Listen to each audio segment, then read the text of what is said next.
The gold standard is many things. It is not the kingdom of heaven. Under the gold standard, people would continue to transact. Sometimes they would get a little bit too excited. Other times they would get disconsolate. Under the gold standard, however, under the gold standard, bubbles were kind of self-adjusting.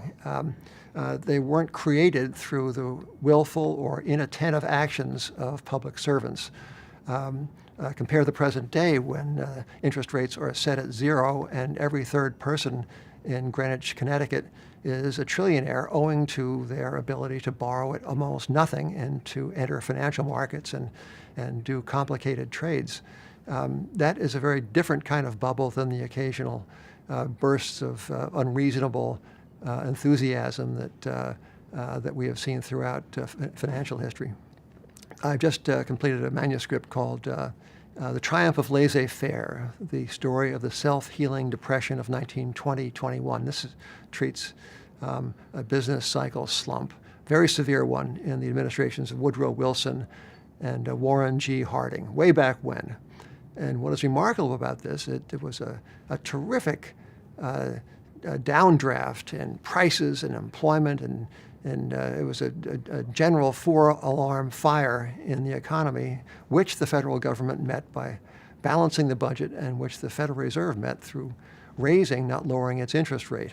Now, one would suppose if one listened only to 21st century economists that we'd still be in the Depression of 1920, right? How could we possibly get out of it except for hundreds of billions of dollars of fiscal stimulus and trillions of dollars of new money materialized out of thin air by the Fed? Well, the way we got out of it way back when was through letting prices adjust. And they did, and the Depression ended, and a great prosperity developed in the 20s, proverbially roared.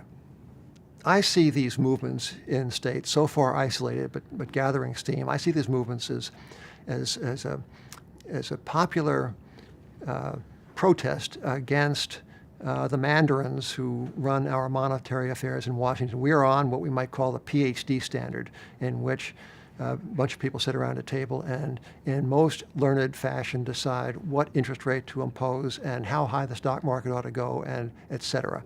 Well, it turns out that the mandarins don't know as much as they think. And I think that many Americans understand that deficiency and want to explore some alternative. They're not quite sure what that alternative might be, but they, I think, wisely know that their dollar bills aren't taxed as dollar bills. Neither should gold, which is, after all, our legacy constitutional form of money.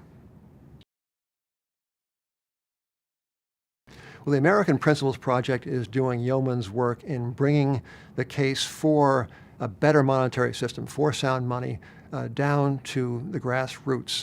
There is a great need for this in America, and the American Principles Project is doing a terrific job at educating people who are very, very willing to hear a different message. And I urge everyone to support the American Principles Project.